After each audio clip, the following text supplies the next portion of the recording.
All right, guys, welcome back into another NFL DFS video. My name is Eric Paulzine with 9 to 5 Sports. Going to be getting into the week one core plays. Now, this will typically be the schedule for week one, as I'll typically come out with the core plays either on Wednesday or on Thursday, okay?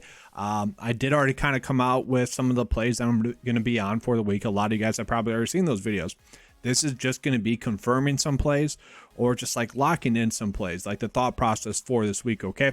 So we know what we're going to do already this week. Just want to get that information out to you guys as to who I see fit as to which players are going to be the best plays for week one. So we'll start off here. We'll get it started with the receivers. So a lot of you guys already know this, but my biggest problem with the week one slate was at the quarterback spot and even at the receiver spot, we don't have a lot of safety. We have a lot of projected tough matchups. So what I want to do is I want to pay down for both safety and upside. And to me, one of the starting points for this week would be Marquise Brown actually stepping into that receiver number one role for the Arizona Cardinals. Now, in this game, the Cardinals are expected to put up at least 4 touchdowns. This is one of the highest scoring games on the slate. Okay, the Cardinals are expected to score 26 points in this one. So the chances of Marquise Brown getting at least one of those touchdowns, being the receiver number one with DeAndre Hopkins out, with Rondale Moore maybe out, and even with Zach Ertz potentially out as well, like that just keeps increasing Marquise Brown's floor. Now, maybe it caps his ceiling a little bit because defenses can kind of cover him a little bit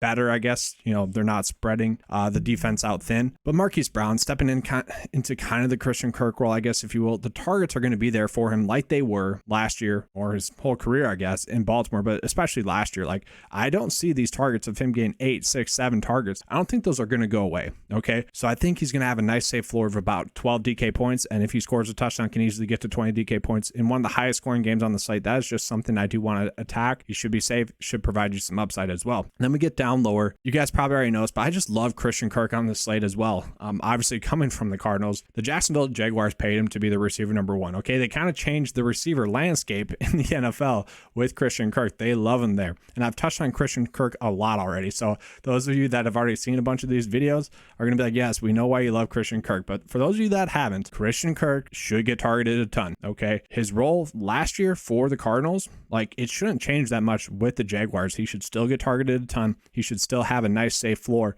He averaged 12.3 DK points last year, and I expect that to kind of be the norm. So just given his price point, he's going to 2x. Like, I feel very confident that Christian Kirk in the number one receiver role for the Jacksonville Jaguars is going to be able to 2x. The Washington Commanders, they're not a good defense. Their weakness is at that receiver spot. We saw what Zay Jones did in the first preseason game as the receiver number one in the Christian Kirk role, if you will. Then we saw what Christian Kirk did in preseason week 2 in his own role. Okay, he had like 10 DK points in a half, 8 targets. It was great. And I expect that to continue. Once again, Christian Kirk at this price point has been the one player I've just been going out of my way to play a ton. Okay, I'm going to get into defense real quick because this will be simple and easy.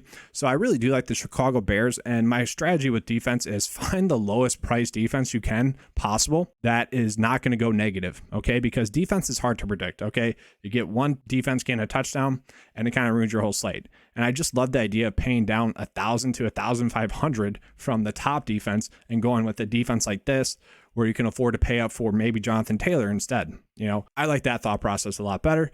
The Chicago Bears last year only had one game where they went negative. Okay, and in week 1 last year against the Rams, 0 points. So, like, they shouldn't go negative. And they're, like, kind of my sneaky favorite defense, okay? Like, I think they're a little bit underrated. And at 2.2, I just don't see them going negative even against the San Francisco 49ers.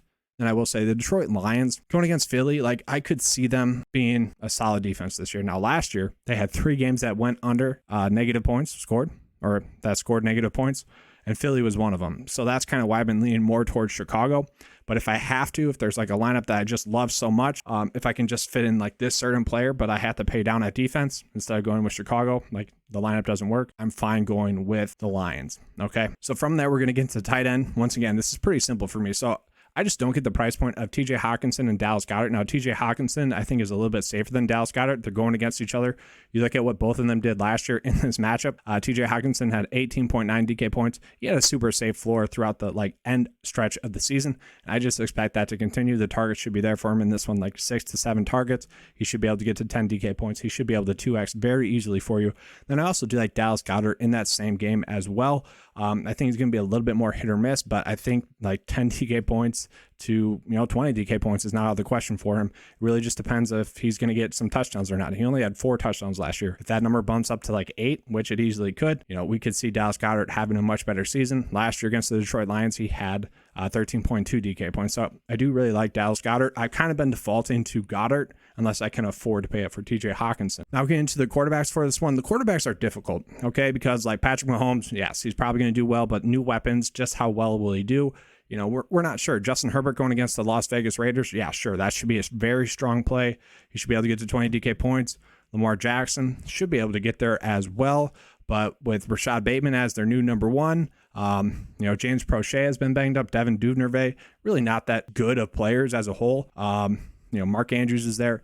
I don't feel as confident as I want to with that play. Kyler Murray is perfectly fine. Like if I'm paying down or trying to pay up for a quarterback play that has a really great game, like Kyler Murray would be that guy. But I've kind of just been defaulting to Aaron Rodgers, and I don't know exactly how I feel about it. So he has probably the best matchup on the slate going against the Minnesota Vikings, whose defense really struggled last year against the pass.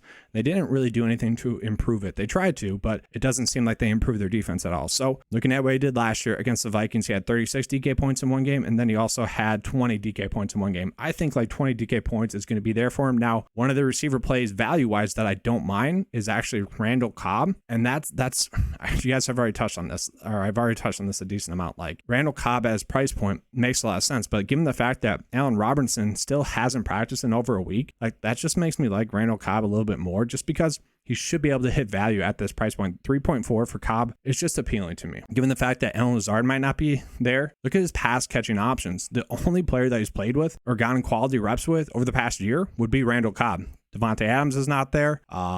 MVS is not there. EQ is not there. And then Allen Lazard could be out. Obviously, you got Aaron Jones and AJ Dillon. I'm not including them. But Randall Cobb, he has his trust. That's a big thing. Sammy Watkins could hit value, and he's at a fine price point. But I just think, given the matchup going against the Vikings, like Cobb could easily have a pretty strong game, and it really wouldn't shock anyone. 10 DK points, is that out of the question? I don't think so. Like, are we expecting him to dominate? No. But given the matchup, one of the Packers receivers is going to have a good game, and I just think Cobb is one of them that is likely to have a value game. And then just real quickly touching on another just quick receiver play. I do like Kadarius Toney a lot at 4.1.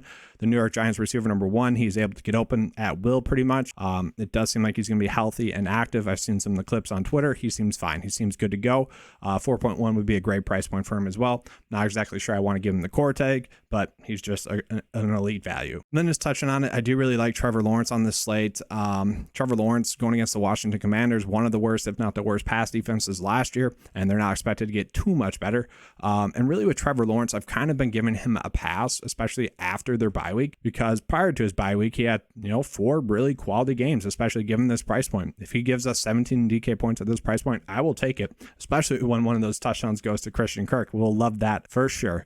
But really after the bye week, just that team, it was just not a conducive atmosphere for anyone. Okay, Trevor Lawrence did look a little bit better this preseason, still has some accuracy issues, but the good thing is he is throwing the ball a lot, and with that, I kind of want to chase it given the matchup. I do like him, Christian Kirk together, Marquise Brown. Like, we are building up a nice floor. So with that, we are going to be able to afford to pay up for Jonathan Taylor. Obviously the best play on the slate. I don't think I need to really dwell on it. Again, he dominated against Houston last year, averaging over 30 DK points, 9.1. He should easily be able to get to 20 DK points in this one going against the Texans, a team that they are expected to blow out. Absolutely love that play. And I also do really like Austin Eckler, who also averaged 30 DK points against the Las Vegas Raiders last year at 8.2. He makes a lot of sense. He gets used in the passing game when they need him to, or he's just going to ground and pound them. I do expect those touchdowns to still be there for him. Maybe not 20, but I do expect him to be a nice safe floor and also have a nice little ceiling. And then the last running back play that I really like a lot is the cover boy, Alvin Kamara. The more and more I looked at it, the Atlanta Falcons, they didn't really do much to improve their run D, and that is pretty much their weakness. Alvin Kamara had 2 games of over 20 DK points against the Falcons last year. I think the efficiency is going to be there for Kamara, and I really like him as a play. He should be a safe play. Like, I'm kind of starting my builds out going JT and Kamara, and then Eckler if I can fit him in. If I can't fit Eckler in there, I have been going with Najee Harris instead. A decent play there as well if you can fit him in there. But that's all I have for you guys for this video. Hopefully you guys enjoyed it. If you did, please give me a like and subscribe. I do appreciate that. The 9 to 5 membership is out there for anyone that wants it. It does include the PGA DFS membership, which has always been available. And then the NFL content is just going to be the cheat sheet. And then it's going to be the NFL lineup optimizer, okay, with the projections in there for that week. So that's all I have for you guys. Thanks for watching. As always, let's keep cashing.